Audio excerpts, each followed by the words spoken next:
BJP JDS ವಿಲೀನಕ್ಕೆ ಗುಪ್ತ ಮಾತುಕತೆ. ಕುಮಾರಸ್ವಾಮಿಗೆ BJP ರಾಜ್ಯಾಧ್ಯಕ್ಷ ಪಟ್ಟ. ಸ್ನೇಹಿತರೆ, ರಾಜ್ಯ ಬಿಜೆಪಿಯಲ್ಲಿ ನಡೆಯುತ್ತಿರುವ ಆಂತರಿಕ ಕಚ್ಚಾಟ ಇನ್ನೂ ನಿಲ್ಲುವಂತೆ ಕಾಣುತ್ತಿಲ್ಲ. ಬಿಜೆಪಿ ರಾಜ್ಯಾಧ್ಯಕ್ಷ ಬಿವೈ ವಿಜಯೇಂದ್ರ ಮತ್ತು ಹಿರಿಯ ಶಾಸಕ ಬಸನಗೌಡ ಪಾಟೀಲ್ ಯತ್ನಾಳ್ ಗುಂಪಿನ ನಡುವಿನ ಭಿನ್ನಾಭಿಪ್ರಾಯ ದಿನದಿಂದ ದಿನಕ್ಕೆ ಹೆಚ್ಚುತ್ತಿದೆ. ಶತಾಯಗತಾಯ ಬಿವೈ ವಿಜಯೇಂದ್ರರನ್ನು ಬಿಜೆಪಿಯ ರಾಜ್ಯ ಅಧ್ಯಕ್ಷ ಸ್ಥಾನದಿಂದ ಕೆಳಗಿಳಿಸಲೇಬೇಕೆಂದು ಯತ್ನಾಳ್ ಪಣ ತೊಟ್ಟಿದ್ದಾರೆ. ಇನ್ನು ಇದೇ ಬಿಜೆಪಿಯ ರಾಜ್ಯ ಅಧ್ಯಕ್ಷ ಸ್ಥಾನಕ್ಕೆ ಕುಮಾರ್ ಬಂಗಾರಪ್ಪ ಪ್ರಬಲ ಆಕಾಂಕ್ಷಿಯಾಗಿದ್ದರೆ, ಇನ್ನುಳಿದವರು ತೆರೆಮರೆಯಲ್ಲಿ ಕಸರತ್ತು ನಡೆಸುತ್ತಿದ್ದಾರೆ. ಹೌದು ಸ್ನೇಹಿತರೆ, ಈ ಮಧ್ಯೆ ಹೈಕಮಾಂಡ್ ಮುಂದಿನ ನಿರ್ಧಾರದ ಬಗ್ಗೆ ರಾಜ್ಯ ರಾಜಕಾರಣದಲ್ಲಿ ಭಾರೀ ಚರ್ಚೆಯಾಗುತ್ತಿದೆ.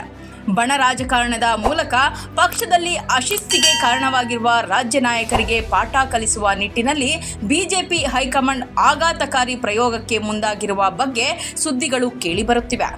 ಎರಡೂ ಬಣಗಳನ್ನು ಹೊರಗಿಟ್ಟು ತಟಸ್ಥ ವ್ಯಕ್ತಿಯನ್ನು ರಾಜ್ಯಾಧ್ಯಕ್ಷ ಮಾಡಲು ಹೈಕಮಾಂಡ್ ತೀರ್ಮಾನಿಸಿದೆ ಎನ್ನುತ್ತವೆ ಮೂಲಗಳು. ಇನ್ನು ಆರಂಭದಲ್ಲಿ ಬಿಜೆಪಿ ತಟಸ್ಥ ಬಣದಲ್ಲಿ ಗುರುತಿಸಿಕೊಂಡವರಲ್ಲಿ ಒಬ್ಬರನ್ನು ಆಯ್ಕೆ ಮಾಡಲು ಹೈಕಮಾಂಡ್ ನಿರ್ಧರಿಸಿತ್ತು. ಆದರೆ ತಟಸ್ಥ ಬಣದವರೇ ಈ ಬಣ ರಾಜಕಾರಣಕ್ಕೆ ಒಳಗೊಳಗೆ ಪ್ರೋತ್ಸಾಹ ನೀಡುತ್ತಿರುವ ಬಗ್ಗೆ ಮೂರನೇ ಮೂಲದಿಂದ ಮಾಹಿತಿ ಸಂಗ್ರಹಿಸಿರುವ ಹೈಕಮಾಂಡ್ ರಾಜ್ಯಾಧ್ಯಕ್ಷ ಸ್ಥಾನಕ್ಕೆ ಕೇಂದ್ರ ಮಂತ್ರಿ ಎಚ್.ಡಿ. ಕುಮಾರಸ್ವಾಮಿ ಅವರನ್ನು ನೇಮಿಸುವ ಬಗ್ಗೆ ಚಿಂತನೆ ನಡೆಸುತ್ತಿದ್ದು, ಇದಕ್ಕೆ ಜೆಡಿಎಸ್ ಪಕ್ಷವನ್ನು ಬಿಜೆಪಿಯೊಳಗೆ ವಿಲೀನ ಮಾಡುವ ಬಗ್ಗೆ ಬಿಜೆಪಿ ಉನ್ನತ ನಾಯಕರ ಮಟ್ಟದಲ್ಲಿ ಚರ್ಚೆ ನಡೆದಿದೆ ಎನ್ನಲಾಗಿದೆ. ಬಿಜೆಪಿ ರಾಜ್ಯಾಧ್ಯಕ್ಷ ಕುಮಾರಸ್ವಾಮಿಯವರಿಗೆ ಬಿಟ್ಟುಕೊಡುವ ಷರತ್ತಿಗೆ ಒಪ್ಪಿದರೆ ವಿಲೀನಕ್ಕೆ ತಮ್ಮ ಪೂರಕವಾಗುವಂತೆ ಸ್ಥಾನವನ್ನು ಸಮ್ಮತಿ ಇದೆ ಎಂದು ಎಚ್.ಡಿ. ಕುಮಾರಸ್ವಾಮಿ ಮತ್ತು ದೇವೇಗೌಡರು ಹೇಳಿದ್ದಾರೆ ಎನ್ನಲಾಗುತ್ತಿದೆ. ಬಿಜೆಪಿಯಲ್ಲಿ ಜೆಡಿಎಸ್ ವಿಲೀನ. ಜೆಡಿಎಸ್ ಪಕ್ಷವನ್ನು ವಿಲೀನ ಮಾಡಿಕೊಂಡು ಕುಮಾರಸ್ವಾಮಿಯವರಿಗೆ ರಾಜ್ಯಾಧ್ಯಕ್ಷ ಹುದ್ದೆ ನೀಡಿದರೆ ಒಕ್ಕಲಿಗ ಮತಗಳನ್ನು ಸಂಪೂರ್ಣವಾಗಿ ಬಿಜೆಪಿಯತ್ತ ಸೆಳೆದುಕೊಳ್ಳಬಹುದು ಎನ್ನುವುದು ಬಿಜೆಪಿ ವರಿಷ್ಠರ ಎಣಿಕೆ. ರಾಜ್ಯಾಧ್ಯಕ್ಷ ಹುದ್ದೆಗೆ ಪೈಪೋಟಿ ನಡೆಸುತ್ತಿರುವವರಲ್ಲಿ ಲಿಂಗಾಯತ ನಾಯಕರೇ ಮುಂಚೂಣಿಯಲ್ಲಿದ್ದಾರೆ. ಅವರ ಬಣಬಡಿದಾಟವನ್ನೇ ನೆಪ ಮಾಡಿಕೊಂಡು ಪಕ್ಷದ ಹಿತದೃಷ್ಟಿಯಿಂದ ಯಾವುದೇ ಬಣದವರಿಗೂ ಬೇಸರವಾಗದಂತೆ ಎಲ್ಲರಿಗೂ ಸಲ್ಲುವ ತಟಸ್ಥ ವ್ಯಕ್ತಿಯನ್ನು ರಾಜ್ಯಾಧ್ಯಕ್ಷ ಹುದ್ದೆಗೆ ಆಯ್ಕೆ ಮಾಡಿದ್ದೇವೆ ಎಂಬ ಸಂದೇಶ ರವಾನಿಸುವುದು ಹೈಕಮಾಂಡ್ ಉದ್ದೇಶ. ಆಗ ಸಮುದಾಯವು ತಿರುಗು ಬೀಳುವುದಿಲ್ಲ. ನಮ್ಮವರೇ ಅಧಿಕಾರಕ್ಕಾಗಿ ಕಚ್ಚಾಡಿಕೊಂಡಿದ್ದರಿಂದ ಬೇರೆ ದಾರಿ ಇಲ್ಲದೆ ಹೈಕಮಾಂಡ್ ಈ ತೀರ್ಮಾನಕ್ಕೆ ಬಂದಿದೆ ಎಂದು ಆ ಸಮುದಾಯ ಅಂದುಕೊಳ್ಳಲಿದೆ. ಆಗ ಬಣ ರಾಜಕಾರಣಿಗಳು ಸುಮ್ಮನಾಗಬೇಕಾಗುತ್ತದೆ. ಜೆಡಿಎಸ್ ಅಳಿವು ಉಳಿವಿನ ಲೆಕ್ಕಾಚಾರ.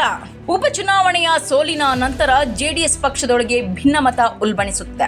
ಕುಮಾರಸ್ವಾಮಿಯವರ ವಿರುದ್ಧ ಬಹಿರಂಗವಾಗಿಯೇ ವಾಕ್ಸಮರ ನಡೆಸುತ್ತಿರುವ ಹಿರಿಯ ಶಾಸಕ ಜಿ.ಟಿ. ದೇವೇಗೌಡ ನೇತೃತ್ವದಲ್ಲಿ ಸುಮಾರು 12 ಜೆಡಿಎಸ್ ಶಾಸಕರು ರಾಜ್ಯ ಬಜೆಟ್ ಮಂಡನೆಯ ಬಳಿಕ ಸಾಮೂಹಿಕವಾಗಿ ಕಾಂಗ್ರೆಸ್ ಪಕ್ಷಕ್ಕೆ ವಲಸೆ ಹೋಗಲು ತೀರ್ಮಾನಿಸಿದ್ದಾರೆ ಎಂಬ ಸುದ್ದಿಗಳು ಇತ್ತೀಚೆಗೆ ಮಾಧ್ಯಮಗಳಲ್ಲಿ ಪ್ರಕಟವಾಗಿದ್ದವು. 18 ಶಾಸಕರ ಪೈಕಿ 12 ಶಾಸಕರು ಪಕ್ಷಾಂತರ ಮಾಡಿದರೆ ಪಕ್ಷಾಂತರ ನಿಷೇಧ ಕಾಯ್ದೆಯೂ ಅನ್ವಯವಾಗುವುದಿಲ್ಲ. ಯಾಕೆಂದರೆ 3ನೇ 2ಕ್ಕಿಂತ ಹೆಚ್ಚು ಶಾಸಕರು ಪಕ್ಷಾಂತರ ಮಾಡಿದಂತಾಗುತ್ತದೆ. ಆಗ ಪಕ್ಷದ ಅಸ್ತಿತ್ವ ಪ್ರಶ್ನೆಗೆ ಈಡಾಗಬೇಕಾಗುತ್ತದೆ. ಅದನ್ನು ತಪ್ಪಿಸುವ ಸಲುವಾಗಿ ತಮ್ಮ ಜೆಡಿಎಸ್ ಪಕ್ಷವನ್ನು ಬಿಜೆಪಿ ಜೊತೆ ವಿಲೀನ ಮಾಡಲು ಕುಮಾರಸ್ವಾಮಿ ಅವರು ದೇವೇಗೌಡರನ್ನು ಒಪ್ಪಿಸಿದ್ದಾರೆ ಎನ್ನಲಾಗುತ್ತಿವೆ ಸುದ್ದಿ ಮೂಲಗಳು. ಇನ್ನು ಎರಡೂ ಪಕ್ಷಗಳು ವಿಲೀನವಾದರೆ ಒಟ್ಟು ಶಾಸಕರ ಬಲ 83 ಆಗಲಿದೆ. ಆಗ 12 ಶಾಸಕರು ಪಕ್ಷಾಂತರ ಮಾಡಲು ಮುಂದಾದರೂ ಅವರನ್ನು ನಿಷೇಧ ಕಾಯ್ದೆಯಡಿ ಅಮಾನತು ಮಾಡಬಹುದು. ವಿಲೀನದ ಭಾಗವಾಗಿ ಬಿಜೆಪಿ ರಾಜ್ಯಾಧ್ಯಕ್ಷ ಸ್ಥಾನ ಕುಮಾರಸ್ವಾಮಿಯವರಿಗೆ ಲಭಿಸಿದರೆ ರಾಜ್ಯ ರಾಜಕಾರಣದಲ್ಲಿ ತಮ್ಮ ಕುಟುಂಬದ ಪ್ರಭಾವವೂ ಉಳಿದುಕೊಳ್ಳಲಿದೆ ಎಂಬುದು ಜೆಡಿಎಸ್ ನಾಯಕರ ಲೆಕ್ಕಾಚಾರ ಎನ್ನಲಾಗುತ್ತಿದೆ. ಬಿಜೆಪಿ ಜೆಡಿಎಸ್ ವಿಲೀನಕ್ಕೆ ಆರ್ಎಸ್ಎಸ್ ತೀವ್ರ ವಿರೋಧ. ಬಿಜೆಪಿ ಜೆಡಿಎಸ್ ವಿಲೀನಕ್ಕೆ ಆರ್ಎಸ್ಎಸ್ ನಾಯಕರು ದೊಡ್ಡ ತಡೆಗೋಡೆಯಾಗಿದ್ದಾರೆ ಎನ್ನಲಾಗುತ್ತಿದೆ.